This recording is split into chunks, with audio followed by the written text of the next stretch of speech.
দিনে দুপুরে ওসমান হাদির হত্যাকাণ্ডের পর দেশে নতুন করে উদ্বেগ বেড়েছে জননিরাপত্তা নিয়ে। বিশেষ করে নির্বাচনের মাঠে প্রার্থীদের মনে এখন নানা সংশয়। রোববার রাজধানীতে নির্বাচন ও নাগরিক নিরাপত্তা নিয়ে এই গোলটেবিল আলোচনায় অংশ নেন বিভিন্ন দলের প্রার্থীরা। তুলে ধরেন নিরাপত্তা নিয়ে নিজেদের ভয় ও শঙ্কার কথা। ওসমান হাদিকে আপনারা নিরাপত্তা দিতে পারেন নাই, আজকে আমাদেরকে হুমকি দেওয়া হচ্ছে। এই স্বরাষ্ট্র উপদেষ্টাকে স্বপদে বহাল রেখে কোনোভাবেই নির্বাচনের পরিবেশ তৈরি করা সম্ভব? আপনারা নির্বাচনের পরিবেশ তৈরি করতে পারবেন না। এই রকম পরিস্থিতি চলতে থাকলে শেষের দিকে শুধু দুইটা বড় দলের প্রার্থীরাই দাঁড়িয়ে থাকবে এবং আপনি বহু ছোট দলের প্রার্থীরা শেষ পর্যন্ত আর নির্বাচনে প্রসিড করবে না। এই যে ওসমান হাদি, শহীদ ওসমান হাদি, সে নিজে সংখ্যা প্রকাশ করেছে, তার ব্যাপারে বারবার কথা বলা হয়েছে। স্বরাষ্ট্র মন্ত্রণালয় কি ভূমিকা পালন করে? প্রতি মাসে 4-5 জন খুন হয়।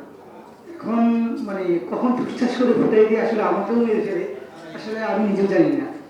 এখানে আরো 10টা খুন হলে আমার নিজের একটা ক্লায়েন্ট আসার কথা ছিল 25 তারিখে সৌদি আরব থেকে, সে বাংলাদেশে খুন দেখে সে আসেনি, সে ওই প্ল্যানটা ক্যান্সেল করছে।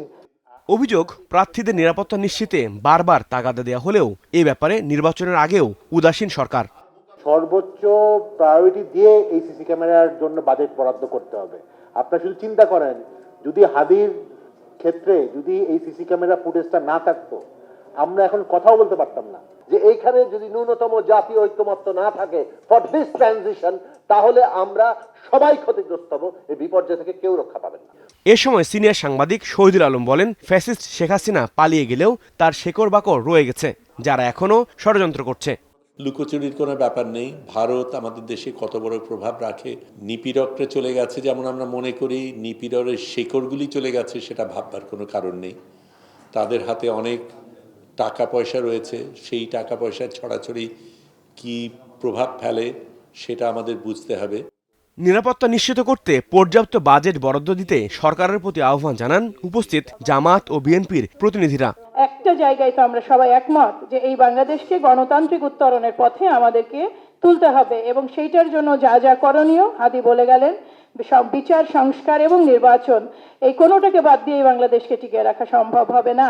এই জন্য আমার মনে হয় আমাদের এটা ভয়েস রেজ করা উচিত যে অবৈধ অস্ত্র উদ্ধারটা সুনিশ্চিত করতে হবে, দৃশ্যমান হতে হবে এবং এটা অ্যাডমিটেড হতে হবে। আমরা আইসিকে বলেছি, আল্লাহর রাস্তায় আপনারা একটু অ্যাক্টিভ হন, আমরা দেখতে চাই যে আপনারা ভূমিকা রাখছেন।